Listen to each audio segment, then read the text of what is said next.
The question that I want to start with today is predicated on the assumption that we believe in and value public education. And in our current political climate here in Wisconsin, unfortunately, I think that assumption is up for debate. But I am going to go with the idea that pretty soon we're going to come to our senses, and we are all going to return to the idea that public education represents our best great hope for the future of our young people here in the United States.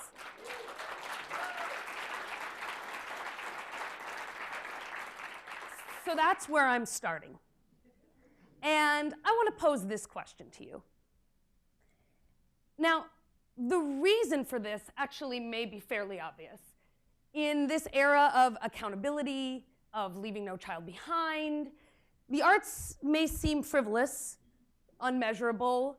Ken Robinson, who we heard from earlier, has talked about the fact that we worry that teaching kids to be creative won't help them to get jobs. Our world around kids learning today is occupied by this.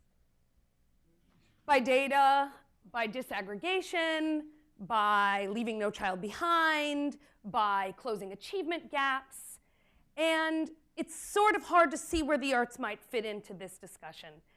In the late 90s, there was a movement among arts educators to do some research on what I would call an instrumental argument about the value of arts education. They did some research and found that learning to make music makes you better at math. Learning to do drama makes you a better reader of print texts. Well, guess what it turns out helping you to be better at math, where it comes from to help you be better at math? You do more math. Or where it helps you to be a better reader of print text, you read more print text. So educators don't really buy that instrumental argument, and frankly, neither do artists. So I think we're left wondering then, why ought we worry about the arts in schools? If teaching the arts doesn't really help us to get better at the things that we test on, and we actually know fairly well what to do to help kids to test better, why ought we care at all? And what I want to say about that is this, that if we are truly concerned with producing the kinds of 21st century citizens in this country who will lead the way worldwide in creativity and innovation, we need to teach creativity and innovation. We need to teach young people how to make things and make things on their own. And that is why. And this art-making process is it. That's it. No, nothing else. And I want to show you a little bit of what I mean.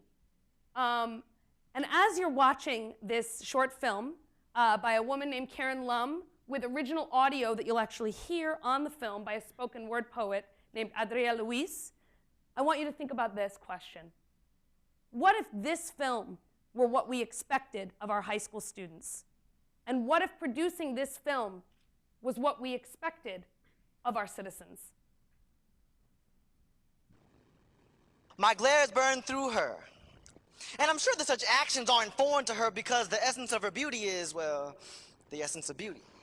And in the presence of this higher being, the weakness of my masculinity kicks in, causing me to personify my wannabe, big baller, shot caller, God's gift to the female species with shiny suit, rapping like, hey, yo, what's cracking, shorty, how you living, what's your sign, what's your size? I dig your style, yo. Now, this girl was no fool, and she gives me a dirty look with the quickness like, boy, you must be stupid. So I'm looking at myself like, boy, you must be stupid. But looking upon her, I am kind of feeling her style. So I try again, but instead of addressing her properly, I blurt out one of my fake-ass playalistic lines like, girl, you must be a traffic ticket, because you got fine written all over you. Now she's trying to leave, and I'm trying to keep her here. And so with a final attempt, I blatter, girl, what is your ethnic makeup? See? At this point, her glare was scorching through me. And somehow she manages to make her brown eyes resemble some kind of brown fire or something. But there's no snap or head movement, no palm to face, click of tongue, middle finger, roll of eyes, or girl power chant. She just glares at me with these burning eyes, and her gaze grabs me by the throat, and she says, ethnic makeup? First of all, makeup's just an anglicized, colonized, commodified utility that my sisters have been programmed to consume, forcing them to cover up their natural state in order to emulate what another sister looks like in her natural state, because people keep telling her that the other sister's natural state is more beautiful than the first sister's natural state. At the same time, the other sister isn't even in her natural state because she's trying to imitate yet another sister. So in actuality, the natural state that the first sister was trying to imitate wasn't even natural in the first place. Nah, I'm thinking, damn, this girl's kicking knowledge. But meanwhile, she keeps spitting on it like, fine. I'll tell you about my ethnic makeup. I wear foundation, but not that powdery stuff. I wear the foundation laid by my indigenous people. It's that foundation that makes it so that past being globalized, I can still vocalize with confidence I know where my roots are. I wear this foundation not upon my face, but within my soul, and I take this from my ancestors, because I'll be damned if I ever let a European or American corporation tell me what my foundation should look like. And I don't wear lipstick, but my lips stick to the ears of men so they can experience and surround sound my screams of agony with each lash of rulers, measuring tape, and scales, as if my waistline and weight are inversely proportional to my value as a human being. See, my lips, they stick, but not together. Rather, they flail open with flames to burn down this culture that once kept them shut. And I don't mess with eyeshadow, but my eyes shadow over this timeline where you've gone to end to keep me blind, but you can't cover my eyes, look into them. My eyes foreshadow change. My eyes foreshadow light. And I'm not into hair dyeing, but I'm here dying because this oppression just won't get out of my hair. They form these highlights of my past atrocities. They tangle around my mind. This oppression that manifests is stressing me so that even though I don't color my hair, in a couple of years it'll look like I dyed it gray. So what's my ethnic makeup? I don't have any because your ethnicity isn't something you can just make up. And as far as that shit that my sisters put on their faces, that's not makeup. It's make-believe.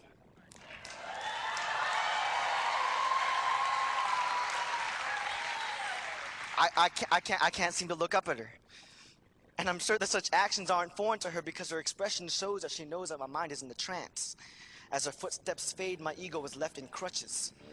And rejection never sounded so sweet.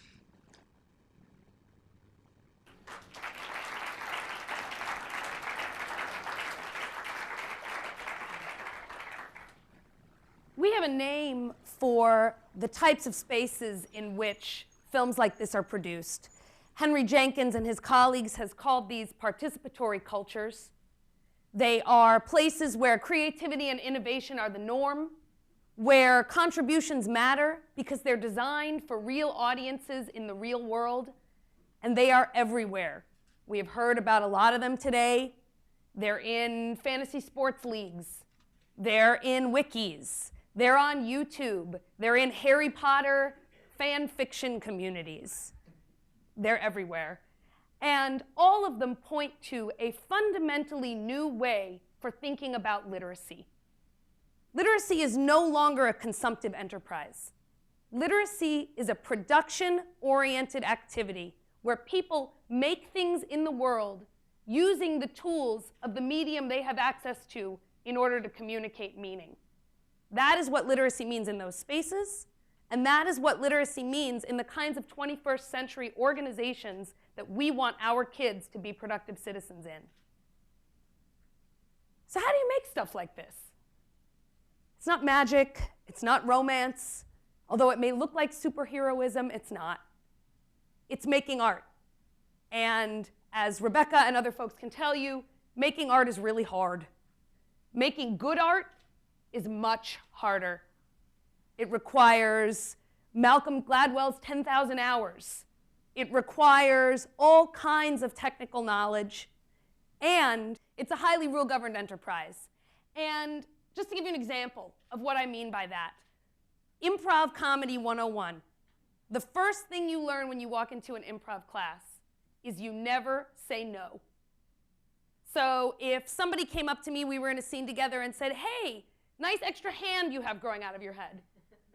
The only thing I couldn't say is, there's no hand growing out of my head. Because then what happens? Scene dies, right? Can't do anything. But there are a million yes-and choices I could make. I could say, yes, and you have a hand growing out of your head too. Or I could say, yes, a mad scientist put it there. Or I could say, high five. You know, there's all sorts of things I could say. The possibilities are endless. But that rule, that yes and rule, shapes the entire scope of the practice. And those are the sorts of rules that we are teaching when we're teaching kids to make art and to be productive. So how do we do this? How do we bring this into a formal learning environment? Well, it turns out we don't actually have to do anything new. We can use what artistic communities have always been doing, which is what I call a cycle of telling and adapting and sharing personal stories that matter. In terms of telling stories, first of all, as Ira Glass has said in a lot of fabulous spaces, finding a great story is hard. We think that the hard work is in editing or scripting or filming. The hard work is in finding a really good story. And so working with people to find that story turns out to be a big portion of the work. And it also turns out that people like to tell stories about themselves. And developmental psychologists have talked often about this relationship between the identities that we take on and the stories we tell, and that relationship is reciprocal. So in a sort of you are what you eat fashion, we are the stories that we tell, and the stories that we tell are us. So finding that story and learning how to tell it. Then taking that story and using the tools of the representational artistic medium of choice to create something that communicates effectively with an audience. And that's in terms of kind of the macro grammar of what you're doing. So if you're making a documentary, you got to know the rules of documentary. There are interviews in documentaries, and interviews mean something specific to an audience. But it also means the very specific micro-grammatical rules. So for example, this is a little hard to see, but this is a screenshot from a film made by a young woman who was very, very big and wanted to tell a story about the experience of bigness. So she used camera angle to pretty great effect. This is her, and they shot it like this. And as a viewer, your experience is of her as overly large. That's her friend. It was shot this way. And your experience as a viewer is of her friend as overly small. And those choices are not only purposeful, but they're designed to communicate something very specific to an audience. And to that audience, the sharing component of art making is not something extra. It's not something we do once the grade is in. It's not something we do if there's time. Figuring out who your audience is and how you use your tools to communicate meaning is a part of the art making process, not something that's extra. Taken together, this process represents a journey that starts with a heavy focus on a narrative. What is the story you want to tell? And moves toward a focus on how the tools of the representational medium afford you the opportunity to communicate that story. And you see this little low point in the narrative trajectory. Almost every kid I've worked with on making stories like this says at some point, I forgot what the hell I'm talking about. I'm so obsessed with the camera angle, the edit, the song, the volume. What was my story about again? And the journey culminates in a meeting of the story and the tools to create something that's bigger than either one. And that this process helps young artists like Frank to go from a really basic story about self to a digital art installation that communicates a pretty sophisticated message about himself as a Mexican American, a literal and figurative border crosser, and someone who's gathered names from the people in his life who've meant so much to him. I want to say a few things about this process, about this journey. First of all, this journey represents the kind of production-oriented focus on literacy that we ought to be helping our kids with. And schools, by the way, are woefully behind in embracing a production-oriented notion of literacy, in moving young people down a trajectory of production, and in understanding the importance of the relationship between narrative and tools. But that this journey represents that process. And testing kids to death doesn't really help us to get there. A kid could be advanced, a kid could be proficient, a kid could be below basic. We have no idea from that if they've made something and if they know how to make something. And this point on the trajectory in a test is a score. In this journey, it's the end of a very long process representing a whole host of learning outcomes around literacy, around production, and around 21st century citizenship. This process also looks a lot like what we want in a variety of disciplines. Understanding the story and the tools is what it means to make math. It's what it means to make science. It's what it means to make historical narrative. but probably most importantly, at least to me, it's what it means to make self. I mentioned earlier the developmental psychologists who connect narrative and identity, and that making story is about making self. George Herbert Mead used to say that the task of artists is to communicate self successfully so that we see it reflected in others. I had the privilege of teaching a freshman seminar this fall where I had young artists make radio stories in the style of This American Life. And for a lot of them, this was the first time they had ever done anything like it, and talked often actually about how their high school classes were nothing like this. And there was a lot of, why didn't anybody tell us this stuff before? How come we had to come all the way to college to figure out that literacy is about making things, and that meaning isn't fixed, and that we socially construct our understanding of the world? And I asked them to reflect when they were done, sort of generally what they'd learned, what they understood about representation, and one of my students shared with me her reflections on her piece. Her piece was about secrets, and if you know This American Life, it's very Ira Glass style, getting people to share their secrets, sharing our own secrets. And in a post-class reflection, this is what she said to me.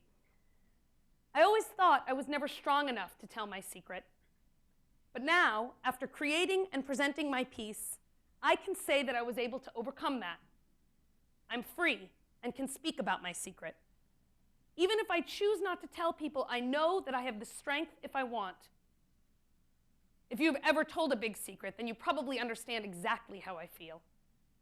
It's just really hard to put into words how free I feel, but this new openness has definitely changed me. I'm a more vulnerable person and not this hard-shelled person who wouldn't let anyone in before. This radio piece is a representation of me, a very honest and raw explanation of who I am. My identity and why I think I am different than everyone else in the world is all explained. Natalie's identity? That secret she keeps inside. No, kept inside. My piece is me for the world to hear. Thank you.